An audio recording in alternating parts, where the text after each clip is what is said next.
All right, let's dive into a really fascinating moment in history. We're talking about the year 1841. You've got this lone American standing on a hill overlooking a pretty desolate-looking Jerusalem, and he offers a prayer. But this wasn't just any prayer. It laid out a vision for the future that was so audacious it was basically impossible at the time. Today, we're going to unpack that prayer and see what happened next. Okay, so let's really set the scene here. The year is 1841, and the Jerusalem of 1841, it's nothing like the city we know today. I mean, it's this neglected, kind of impoverished corner of the Ottoman Empire. And there, on the Mount of Olives, you have this American apostle, a man named Orson Hyde, all by himself. And he's about to do something pretty incredible. Dedicate this land for a people who hadn't really called it home for nearly 2,000 years. So you have to wonder, right? What on earth would make an American travel halfway across the globe, all the way to Jerusalem, for this one moment? Well, the answer is a fascinating story. It's all wrapped up in a new American faith, what he felt was a divine commission, and a journey that would push him to the absolute limits of his endurance and belief. All right, so first up, a man of vision, the mission to Jerusalem. You know, to really get a handle on this prayer, we first have to understand the man behind it. So who exactly was Orson Hyde, and what was this mission that brought him to this very spot? Yeah, this journey was definitely not just some spur-of-the-moment idea. It was really fueled by a core belief of his faith, this idea of the literal gathering of Israel back to its homeland. But you know, it was also deeply, deeply personal for him. He'd actually had what he described as a powerful heavenly vision of himself right there in Jerusalem, long before anyone ever asked him to go.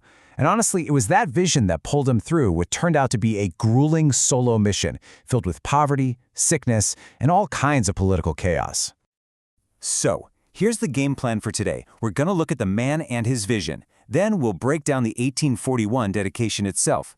After that, we'll see how the land went from barrenness to bloom, and how a people were regathered. We'll also touch on the prophecies that are still waiting to be fulfilled, and wrap it all up by looking at just how unlikely this whole prophecy was. All right, on to our next section, the 1841 dedication, subtitled An Impossible Hope. And that really says it all. Let's dig into the prayer itself now, because the things it asked for, agricultural renewal, the return of a scattered people, their own government, back in 1841, this stuff was pure fantasy. It was just completely off the table. Just look at the contrast here. It's absolutely stunning. On one side, you have the reality of 1841. Jerusalem is controlled by the Ottomans. It's impoverished, a desolate place, really a political backwater. And then, on the other side, you have this prayer's vision, a vision of Jewish people gathering, of agricultural renewal, a rebuilt Jerusalem, and a distinct sovereign Jewish nation. The gap between those two things is just immense. Okay, let's start breaking down the actual prophecies in the prayer. First up, from barrenness to bloom. This is prophecy number 1, and it's all about the land itself, a plea to transform it from, barren to bountiful. So here's what he prayed for. He asked God to remove the barrenness and sterility of this land and let springs of living water break forth to water its thirsty soil.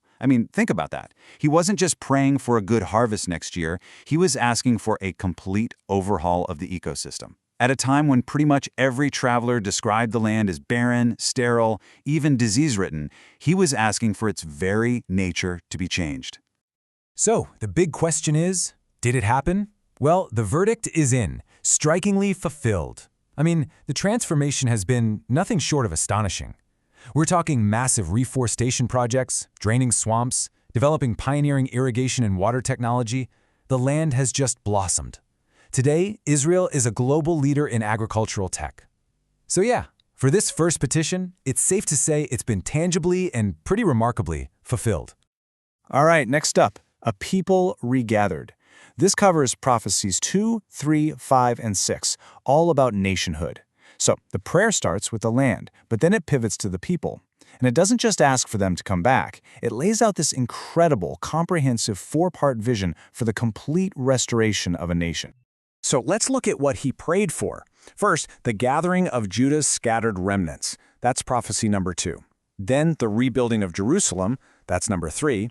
After that, constituting a distinct nation and government. Prophecy 5. And finally, raising up Jerusalem as its capital, which is number 6. In 1841, let this sink in, these weren't just long shots. These were politically and historically unthinkable ideas. And then, look what happens over the next century or so. It's almost like a checklist. Starting in the 1880s, you have the early Zionist movements. That's the beginning of the return. Check. Then, 1917, the Balfour Declaration gives it this huge international boost. In 1948, the State of Israel is established. There's your distinct nation. Check. 1967, Jerusalem is reunified under Israeli control. And in 2018, the U.S. formally recognizes Jerusalem as the capital. Check. It's just a remarkable sequence of events. But, and this is a really important but, not every part of the prayer has come to pass. This brings us to prophecies still awaiting. Specifically, prophecies 8 and 9, which deal with the future. Two key elements of the prayer are widely seen as pointing toward a future messianic era. So what are these two future prophecies? Well, on one hand, the prayer calls for a Davidic king, a descendant of King David, to rule Israel. As we know, that's unfulfilled. Israel today is a democracy, not a monarchy, and this is generally understood as a messianic prophecy. Then, the prayer asks for a new temple to be rebuilt in Jerusalem, also unfulfilled. The geopolitical and religious barriers to that happening are, to put it mildly, immense. So these two big ones, with huge implications, remain on the list.